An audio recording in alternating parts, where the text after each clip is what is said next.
Banyak banget yang ngira aku itu belajar MPASI karena punya anak. Oke. Sedangkan aku belajar MPASI itu dari sebelum nikah. Nah, setiap hari Mbak, kasihanku ada 3 anak, 1 suami, kucing nggak bisa ditwina. Wah, jadi hewan, kucing sama anjing aku juga jadi bisa. win-win solution ya.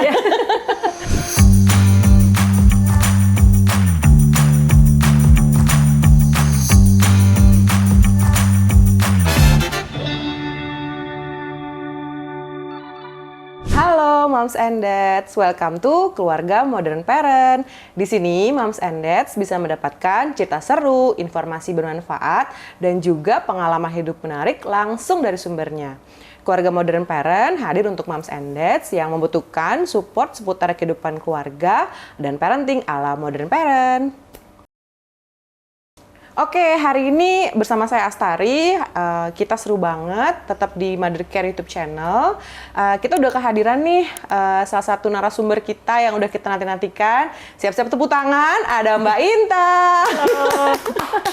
Welcome Mbak. Thank you. Mungkin mau greetings dulu sama Moms and Dads di rumah. Oke, halo semuanya, halo Moms and Dads. Saya Inta. Hari ini seneng banget diajak ngobrol sama Mbak Astari. Jadi siap-siap denger cerita aku loh. Iya. Gitu. Nah, kita sengaja banget nih undang Mbak Inta hari ini. Mungkin buat Moms and Dads yang tahu, terkenal banget di Instagram. Ya Allah, amin. Mungkin udah pada follow, tapi taunya bukan Mbak Inta mungkin. Taunya @mamakanin. Taunya nama IG aku ya. Taunya nama IG-nya gitu. Jadi Mama Kanin ini sengaja kita kontak hari ini untuk eksplorasi seputar kesehariannya nih.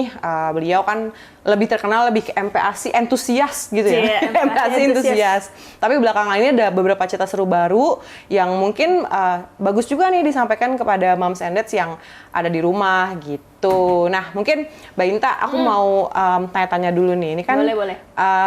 MPASI dulu kali ya. Jadi udah terkenal banget nih MPASI. Kalau guru kejauhan. Entusias lebih tepat ya gitu. Belum. Jadi boleh tahu nggak sih Mbak awal pengen kecemplung di dunia MPASI. Oke. Jadi awalnya itu banyak banget yang ngira aku itu belajar MPASI karena punya anak. Oke. Sedangkan aku belajar MPASI itu dari sebelum nikah. Oh. Gitu. Jadi awalnya dulu itu aku kan waktu sebelum nikah masih tinggal sama mama kan. Tapi aku udah punya kakak yang udah punya anak. Oh, gitu. jadi ponakan. Ponakan ya benar, ponakanku itu dulu kakakku orang kantoran, terus jadi dia kerjaannya tiap pagi, oke, bye, aku kantor dulu ya guys, gitu. Terus gue ketitipan dong, Iya. gitu. Jadi aku ketitipan si keponakanku, jadi aku sama mama itu, ya udahlah kita cari cara gimana biar keponakan kita itu makannya enak tapi sehat, gitu. Karena dulu kakakku itu udah nitip banyak maunya lagi.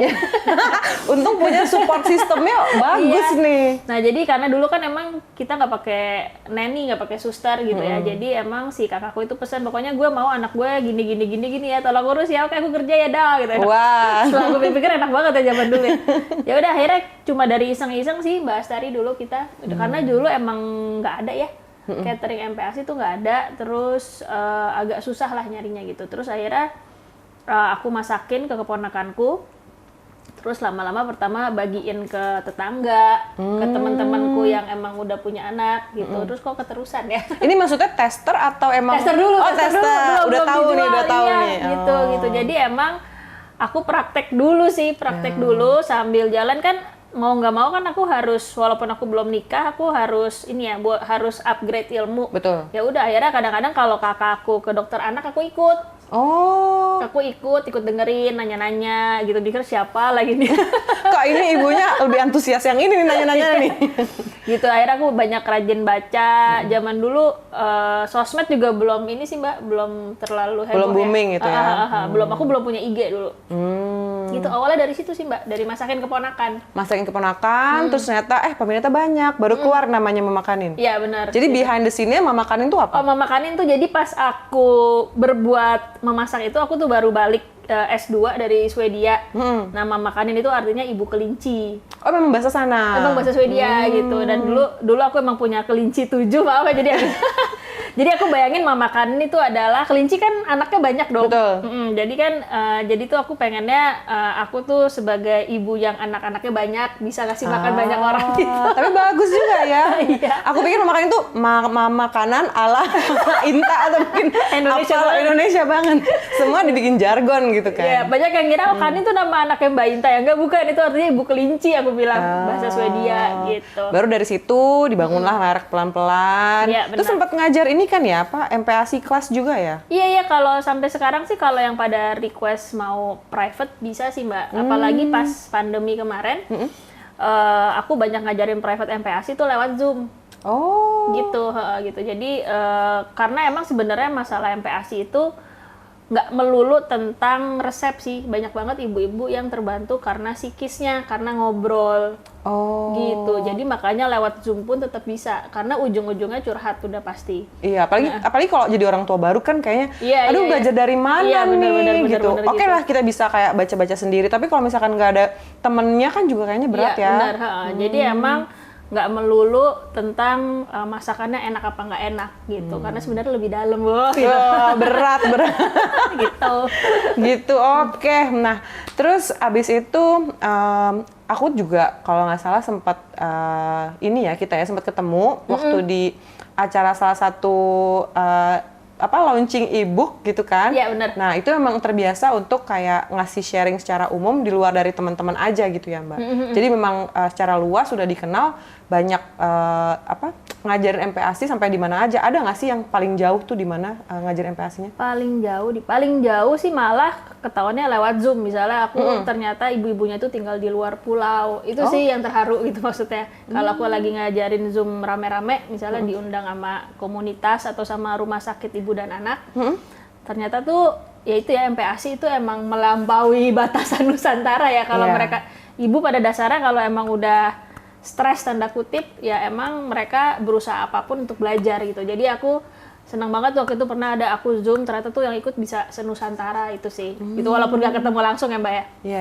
Gitu. Cuma mereka emang antusias lah semua demi anak gitu ya. Ya namanya juga ibu pengen ilmu terus supaya anak lebih baik. Nah, tadi kan Mbak awalnya dari keponakannya nih. Begitu praktek anak sendiri, apakah that easy? Tentu tidak, tetap stres. Karena semua pada ngira anak yang punya catering pasti gampang. Enggak, sama sekali enggak aku bilang. Karena balik lagi tadi yang aku bilang, jadi bukan masalah masakan kita enak gak enak. Cuma gimana kita bonding sama anak. Ternyata tuh lebih dari sekedar masak ya gitu. Ya bukan berarti kita kasih makanan gak enak, anak kita telan juga sih gitu. Cuma aku ngalamin juga GTM Mbak anakku, gerakan tutup mulut. Ngalamin juga anak nggak mau makan nasi. Ngalamin juga picky eater, semuanya itu semua jargon. Semua jargon aku sudah kutelan semua. Jadi sama aja kok Mbak. Tantangannya sama. Mungkin bedanya level santai nggak santai kali ya. Makin anak ketiga makin zen. Makin zen. Iya. Ya udah, yang penting makan. Yang penting makan. Aku kerjain yang lain dulu ya. Gitu. Oke, jadi kalau misalkan sekarang udah sibuk ngisi kelas, bikin resep, anak juga 3 nih yang sekarang ini, kesehariannya tuh kayak apa sih Mbak? Sehariannya mau pingsan. Ibu-ibu pasti di rumah tuh pada kayak bener. Iya. Zaman dulu banget kan aku masih bisa naruh dapur mama kanin satu rumah ya. Nah sekarang ini aku emang pisah gitu, kayak aku nggak bisa jadi satu lagi karena nanti aku ngalamin tuh Mbak Sari fase-fase di mana aku udah kecampur nih, bangun tidur langsung stres mikirin kerjaan kan, karena langsung lihat dapur, langsung lihat pegawai karena awalnya cuma masak aku berdua mama. Pada akhirnya kan harus punya tim kan. Betul. Gitu, begitu tim udah banyak, kalau aku bangun tidur ngeliat, nggak sehat nih aku bilang. Akhirnya aku pisah. Jadi kayak sekarang juga makanya kepisah dari rumahku gitu. Nah, sekarang sih keseharianku ya, yang pasti karena anak-anakku sudah masuk sekolah, dan sekarang udah pandemi juga udah berkurang ya. Jadi pagi-pagi seperti ibu-ibu lain aku nganterin anak-anak sekolah jadi supir. Gitu, dan karena udah kepisah nih Mbak dapur sama ini, jadi aku emang tektok aja sih sama tim aku yang aku tugasin di sana. Aku tektok hari ini masaknya apa, tugasnya apa, buat klien siapa udah diatur. Apalagi semua serba online ya, ada WhatsApp grup segala. Betul. Gitu ya udah. Sekarang karena aku punya kegiatan baru yang lain, mungkin nanti kita akan obrolin. Paling aku siang aku praktek kegiatanku yang lain itu, terus habis itu aku jemput anakku lagi, sampai rumah ngurus rumah lagi, sampai sekarang ada anak baru, ada anabul, jadi tambah pusing sih. Cuma bisa lah di-handle. Bisa di-handle. Tapi kayaknya yang aku point out ada 2 hal nih yang penting dari pelajarannya Mbak Inta ya. Satu, setting boundaries kali ya. Jadi kita bisa memisahkan mental buat di rumah sama mental buat pekerjaan lebih manageable, sama lebih teratur gitu ya. Kita bisa memberikan kepercayaan sama orang, sama memanfaatkan teknologi. Nah mungkin moms and dads di rumah nih yang kayak aku pengen coba juga nih mulai ala-ala entrepreneur. Ada 2 tips yang udah keluar nih. Nanti kita ada tips-tips lainnya ya. Gitu. Oke. Nah tadi kan sempat mention juga nih soal kegiatan baru. Nah aku follow nih Mbak Inta udah beberapa waktu, terus aku lihat kayaknya lagi asik sama yang sifat-sifatnya zen, terus yang sifatnya kewarasan diri, apalagi mungkin pandemi ya, mungkin aku nggak tahu karena aku kan lumayan ekstrovert nih, begitu pandemi kok kayaknya aku kurang temen gitu, kurang temen, nah makanya perlu juga nih zen nih gitu. Nah boleh ceritain nggak boleh. ada apa sih yang seru itu? Bener banget tadi yang Mbak Astari bilang, jadi pas pandemi ini ada sesuatu yang bikin sedih juga Mbak, karena banyak banget teman-temanku yang anaknya itu jadi ikut terapi, banyak yang speech delay, takut ngeliat orang, panik, kayak gitu-gitu tuh banyak kejadian di anak-anaknya temanku sendiri. Dan berangkat dari keadaan psikis dan dari aku belajar tentang anak-anakku juga, jadi mulai tahun 2019 itu aku jatuh cinta sama Chinese medicine. Gitu. Jadi Chinese medicine itu emang ada banyak. Salah satunya mungkin Mbak Sari pernah akupunktur, Ceh. Oh iya, akupunktur. Nah, akupunktur sebenarnya Chinese medicine. Cuma aku belum ngambil sampai sana. Yang aku ambil itu ada 2 cabang. Namanya Qigong sama Tuina. Qigong sama Tuina. Tulisannya tuh Qigong. Orang-orang suka bacanya Qigong, tapi sebenarnya itu Qigong sama Tuina. Cara gampang jelasinnya adalah Qigong tuh kayak olahraganya Chinese medicine lah. Jadi kita stretching. Mungkin kalau yang terkenal sekarang yoga kali ya. Iya, yoga. Nah, cuma aku juga sempat mencoba yoga, cuma ternyata Qigong tuh di aku lebih nendang. Sebagai ibu dengan yang butuh tingkat kewarasan. Gitu. Jadi aku belajar Qigong sampai ngambil instruktur buat ngajar. Terus sama aku belajar Tuina. Tuina itu massage, jadi bisa massage bayi. Jadi klienku sekarang ya jadi dari customer Mama Kanin juga sih Mbak Astari. Gitu. Jadi aku bisa home visit untuk massage bayi. Sama dewasa sama manula juga bisa. Gitu. Nah, itu semuanya masih di dalam lingkup Chinese medicine. Gitu. Qigong sama Tuina. sama yoga misalnya. Itu bedanya apa sih Mbak? Apakah penekanannya apa? Penafasan atau? Karena aku bukan ahli yoga, jadi aku nggak berhak buat jelasin yoga itu apa. Cuma kalau Qigong yang pasti kita adalah olah tubuh dan nafas demi kesehatan gitu. Jadi bukan aneh-aneh gimana, tapi pada dasarnya adalah untuk kesehatan. Gitu. Jadi tapi roots-nya itu emang dari Tiongkok. Gitu. Nah, jadi dan itu mungkin bedanya yang paling gampang kelihatan kalau yoga pakai mat, kalau Qigong nggak pakai mat soalnya berdiri. Gitu. Gitu. Nah, jadi sama customernya sama kebetulan ya, karena ternyata ibu-ibu itu kan walaupun anaknya udah selesai MPASI, punya drama baru ya, drama SD, drama SMP, drama SMA, drama kuliah, dan mereka tetap, kalau anak-anak zaman sekarang healing kali ya ngomongnya ya. Healing, grounding, dan ibu-ibu itu tetap butuh tools Mbak Astari. Apapun itu ya, mungkin Mbak Astari sukanya yoga atau sukanya zumba atau apa. Nah, di aku kebetulan tools buat diriku itu adalah Qigong sama Tuina. Tahu gitu. Qigong itu dari mana pertamanya? Tahu Qigong dari mana ya, itu yang menarik sih. Itu kayaknya karena aku sempat baca, aku lupa di mana ya, di buku atau di internet, terus aku tertarik dengan penjelasannya sih Mbak. Jadi kayak randomly googling terus ketemu, terus cari instruktur. Ya gitu, terus akhirnya ketemu yang cocok sama shifu aku gitu. Jadi mungkin berangkat juga kalau aku boleh tarik mundur, jadi waktu anakku yang nomor 2, Drupadi, sekarang dia umurnya 7 tahun. Nah, dia itu lahir itu dengan keadaan ginjalnya bengkak. Gitu, kalau aku boleh share dikit, karena aku juga masalahnya sangat ibu-ibu banget nih. Karena kadang-kadang suka nggak tahu kita mau kemana gitu. Nah, jadi ginjalnya bengkak, dan itu aku ikutin dengan pengobatan barat tentunya. Cuma berangkat dari situ aku jadi tertarik dengan pengobatan timur, karena kalau dari pengobatan barat memang tidak ada penyebabnya. Jadi sesuatu yang tidak diketahui lah, tapi memang dia ada kelainan.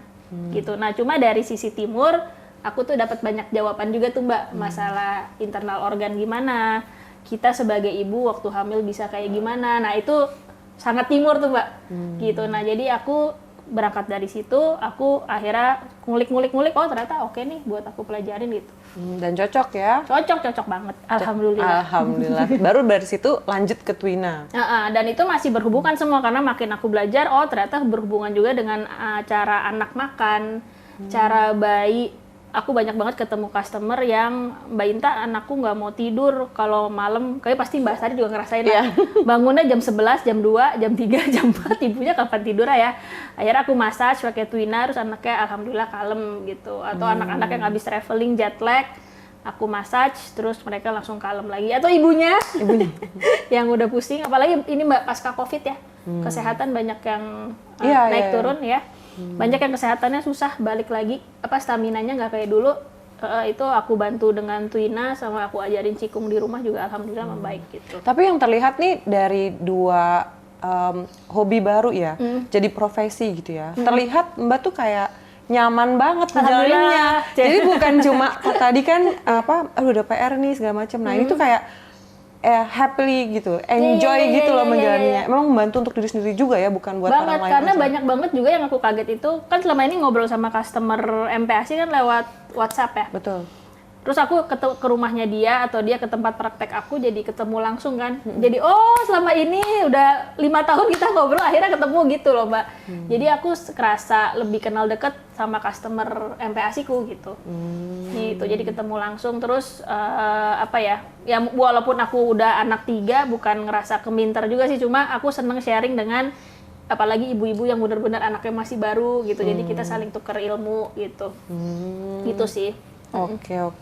Aku mau tanya lagi nih Mbak, ini kan Mbak aktif banget ya, bisa dibilang kayak mompreneur gitu, kayak nemu aja gitu ide dari hobi gitu kan, sebenarnya hobi jadi profesi gitu ya.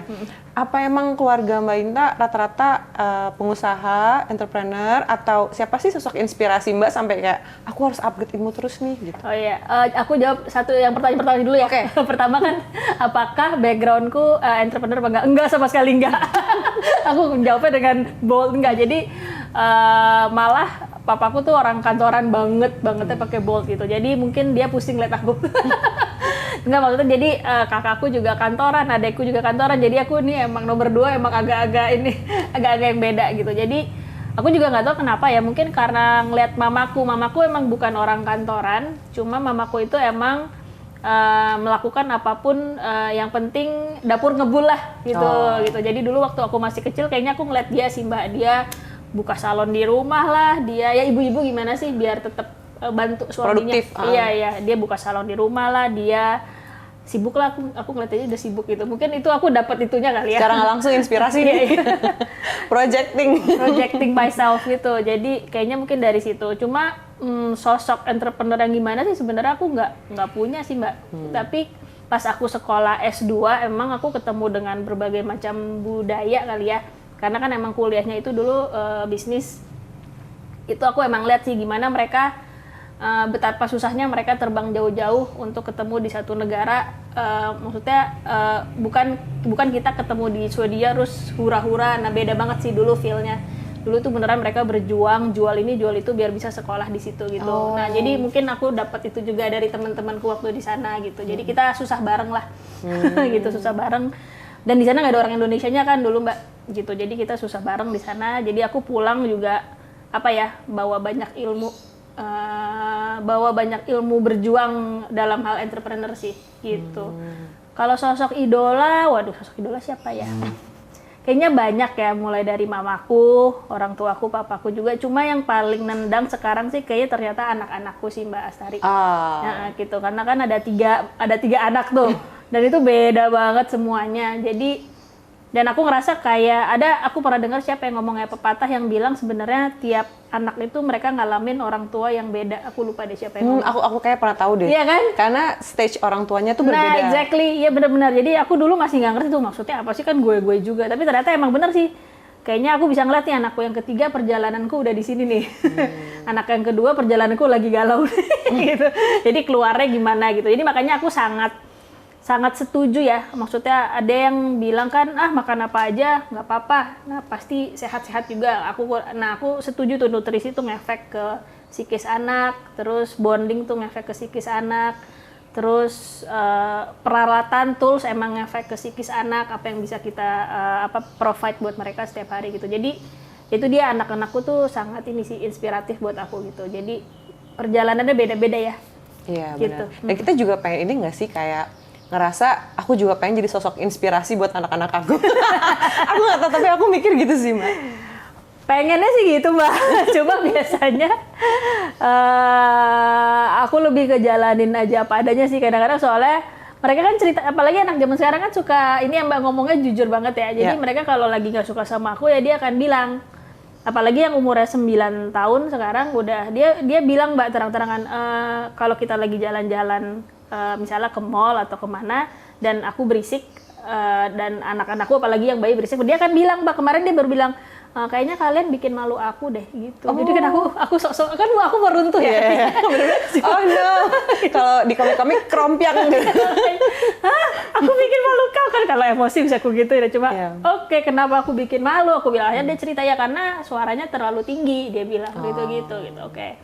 Jadi kalau untuk harapan aku jadi role model aku kayaknya udah agak punah. Ya udah nggak apa-apa deh. Gitu. Itu oke. Nah, tapi kalau dari suami nih Mbak, supportnya seperti apa sih? Maksudnya sampai 3 anak, produktif apa segala macam itu sebesar apa sih kontribusinya? Kontribusinya kesannya kayak pamrih gitu ya, tapi maksudnya kan supportnya dia tuh. Supportnya dia kayak gede banget ya, karena setelah aku pikir-pikir dia nih istrinya aneh-aneh banget nyoba apa lagi sih gitu. Karena apalagi dulu waktu MPASI itu semua orang nentang aku Mbak. Maksudnya lo jauh-jauh sekolah S2 di Eropa, pulang-pulang masa kerja di garasi gitu. Karena kan masaknya dulu di garasi kan. Ya gitu. Jadi kebetulan suami aku itu kita, jadi flashback maaf ya, kita pacaran dari 2 SMA. Jadi kan dia udah ngeliat dari aku yang aneh, nggak aneh. Jadi dia udah biasa gitu kan. Jadi dia support aku banget sih. Jadi emang, apalagi dulu aku sekolah cewek semua, dia sekolah cowok semua. Jadi kita udah kebiasa struggling bareng lah gitu ya.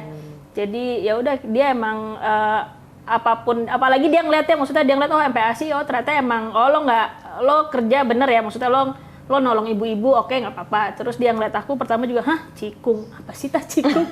Mijet. Jadi mereka kan bayanginnya mijet aku jadi tanda kutip tukang pijet ke rumah-rumah, padahal kalau Twina itu jauh lebih dalam dari itu karena aku mesti ngerti jalur pernah nonton Kung Fu Panda Pak? Iya, Aku mesti tahu jalur C-nya kemana gitu loh Pak. Jadi bukan asal mijet-mijet gitu, emang enggak. Aku mesti ngerti jalur C-nya kemana, ininya kemana, terus setelah dia tahu, oke, sedalam itu ya ternyata, karena itu masuknya kan juga ke ranah pengobatan tradisional kan. Oke, dia setuju semua, as long itu ternyata buat ikhtiar ngebantu orang ya nggak apa-apa. Gitu. Dicobain juga nggak ke dia? Setiap hari Mbak, kasihanku ada 3 anak, satu suami, kucing nggak bisa di Twina. Wah, jadi hewan, kucing sama anjing aku juga jadi win-win solution ya. Buat satu keluarga ya. Iya benar-benar. Oke. Nah, mungkin tadi Mama Sandes kan udah tahu ya kayak ada apa namanya? Inspirasinya dari hobi jadi passion, lalu kayak setting boundaries, lebih manageable, memanfaatkan teknologi, support system juga harus prima gitu ya, bukan cuma satu orang doang tapi banyak gitu kan. Nah, tapi kan sebenarnya kondisi orang kan bisa beda-beda ya Mbak ya, dan apa kayak kapasitas orang lebih kayak mungkin pendidikannya atau supportnya. Nah, mungkin Mbak ada ini nggak sih sharing untuk Moms and Dads yang mungkin aku tuh sebenarnya juga pengen loh produktif, pengen ningkatin skill gitu. Apalagi kayak misalnya mungkin beberapa teman aku yang abis punya anak, terus dia di rumah, terus kayak aku bisa apa ya gitu. Nah, itu ada nggak Mbak kayak mau disampaikan mungkin pesan-pesan untuk moms di rumah? Mungkin ini lebih gampang diomongin daripada prakteknya sih. Yang pertama emang kalau mau bisnis sendiri itu emang pertama banget jangan malu sama omongan orang. Iya. Karena percaya apa enggak aku mulai MPASI tuh yang apa ya? Ya pertama inner circle juga ya dulu ya orang rumahku sendiri juga bertanya-tanya, kok catering bayi sih, siapa yang mau beli gitu. Itu kan udah mulai juga orang juga tanda catering bayi, aneh banget sih. Emang kok ada orang yang berani mempercayakan anak kita sendiri tapi yang masak orang lain. Itu tuh ini Mbak masih polemik lah. Polemik lah itu. Jadi jangan malu sama orang. jangan dengerin lah kalau emang yakin mau jalanin bisnis apa seaneh apapun, tapi yakin ya, maksudnya tahu bikin ininya dulu ya, bisnis modelnya dulu ya. Walaupun nggak ngerti bisnis model apa, nggak pernah sekolah bisnis, nggak jadi masalah ya zaman sekarang. Belajar di mana-mana bisa. Di sosmed bisa gitu. Terus yang kedua emang bener sih cari support system gitu. Support system nggak hanya dari keluarga, bisa juga dari inner circle kayak temen. Jadi mulai aja bergaul sama temen yang emang ngedukung. Jadi jangan pernah takut untuk ngefilter temen. Nah, ini poin-poin bagus banget loh ini. Kita kadang-kadang nggak enakan gitu kan. Filter temen. Jadi harus sudah bisa tahu. Kalau aku tuh kayak misalnya aku temenan sama Mbak Sari, aku selalu ngeliat, aku kalau Mbak Sari tuh keren banget ya. Waduh. Gitu. Kayaknya kalau misalnya aku gede pengen jadi kayak Mbak Sari. Kalau aku ngerasa aku bisa satu vibe sama temanku itu, aku biasanya cocok tuh jalan bareng karena pasti dia akan ngedukung gitu. Cuma kalau kayak banyak doubts juga dari teman sendiri, itu emang agak jadi penghalang kali ya. Iya mungkin gitu. banyak ya, kayak misalnya kayak mulai usaha tuh kadang-kadang pertanyaan pertamanya apa yang belum ada ya, tapi sebenarnya udah ada gitu kan. Berarti coba aja dulu ya, coba aja dulu diulik-ulik, nanti sampai ketemu kok endingnya gimana, mekanisme yang enak dan cocok. Apalagi sekarang udah makin canggih nih zaman, pakai WhatsApp aja udah bisa ngurus ini tim kan. Iya, makanya WhatsApp grup lagi. Udah enak gitu. Berarti bagus juga untuk itu. Selain itu ada lagi nggak Mbak? Apalagi ya, honestly to say sih emang makin banyak anak makin susah Mbak bagi waktu. Jadi emang dulu aku selalu takut jadi ini Mbak, selalu takut jadi leader yang jahat gitu. Jadi pengennya aku pengen jadi leader keren terus, gimana ya caranya, ternyata tuh nggak bisa. Emang nggak ada orang yang keren sebenarnya ya. Jadi dulu aku rasa harus perfect nih, harus jadi leader baik, nanti anak buah pada sebel sama aku. Ternyata ya nggak bisa sih. Jadi emang mesti banyak legowonya kali ya, dibawa santai. Nah, salah satu yang bikin santai karena aku belajar cikung Mbak. Gitu, jadi aku belajar cikung jadi santai, malah jadi banyak muncul ide baru gitu. Jadi emang belajar santai itu nomor satu. Jadi cari tools, misalnya udah punya bisnis apa nih Mbak Astari, cari satu tools atau berapa tools yang bisa untuk bikin balance biar santai. Karena once kita udah nyebur ke entrepreneurship itu emang aku sih nggak akan bohong, stres levelnya tinggi banget. Gitu, jadi lo harus punya tools buat untuk cooling down. Apapun itu, nggak harus cikung maksudnya. Apapun itu. Oke, berarti mungkin wrapping up dari kesimpulan tadi ini, refleksi diri juga penting ya Mbak. Ya, maksudnya benar. kita udah mencoba, kita udah ngecek support system, terus kita juga tahu nih kapan kita harus stop, kapan kita harus manage. Nah, bagaimana cara Mbak refleksi apa yang udah dilewatin? Refleksi diri sih biasanya kelihatan dari anak sih kali ya Mbak ya. Kelihatan dari anak kita, terus pokoknya sekarang aku nomor satu itu anak dulu. Jadi misalnya aku ada bookingan untuk Twina sama untuk Cikung banyak gitu, pasti aku selalu nomor satuin anak gitu. Jadi emang sekarang aku harus pandai milah-milah kali ya Mbak Astaria gitu. Jadi refleksi diri itu aku selalu ngeliat ke suami sama anak dulu gitu. Dulu kan apalagi aku mulainya waktu sebelum nikah ya, kan kayak semuanya minggir, yang penting customer. Dulu ada masa-masanya kayak gitu sih. Gitu. Nah itu nggak bisa tuh kayak gitu. karena untuk di bidang MPASI kan mereka nggak sekedar mesen makanan Mbak Astari. Mereka itu 90% curhat, 10% itu mesen makanan. jadi aku harus siap. Karena pertanyaan juga aku ngerti ya, jadi ibu itu stres. Bahkan pertanyaannya itu bukan sekedar Mbak Inta cara naikin BB gimana, enggak, Mbak Inta cara manasin pakai microwave gimana, bayangin nggak Mbak? Dulu waktu aku belum nikah, aku sempat tuh ada masanya, kok ibu-ibu masa nyalain oven microwave aja nggak bisa ya? Tapi ternyata aku lupa kalau ternyata pas aku jadi ibu sih Mbak, jadi ini agak kualat gue kayaknya. Jadi gue ternyata segitu ini ya, kan ada yang namanya postpartum depression. Betul. Ya. Ternyata segitu stresnya dan jadi ibu. Jadi sekarang aku lebih ngehargain pertanyaan apapun ya memang itu di perjalanan mereka lagi di situ, diterima aja. Kalau perjalanannya udah jago, udah bisa pakai gendongan, udah bisa pumping, udah bisa gitu ya nggak apa-apa. Jadi perjalanan ibu itu beda-beda gitu. Jadi makin tambah anak makin dewasa kali. Jadi makanya refleksi dirinya ngeliat ke anak gitu. Oke. Nah, pertanyaan tadi sekaligus menutup nih sesi diskusi kita hari ini. Thank you banget Mbak Inka. Sama-sama, makasih udah Mbak mau Astari hadir udah main. di channel Keluarga Modern Parent di YouTube Mother Care Indonesia. Oke, kalau begitu jangan lupa saksikan terus YouTube channel Mother Care Indonesia di Keluarga Modern Parent. Kita akan terus update seri podcast diskusi kali ini, bukan cuma Mbak Inta, insya Allah masih akan ada 20-30 episode selanjutnya. Amin. Amin. Mudah-mudahan kita bisa ketemu lagi ya. Mau dong. Oke, kalau gitu sampai jumpa. Dah.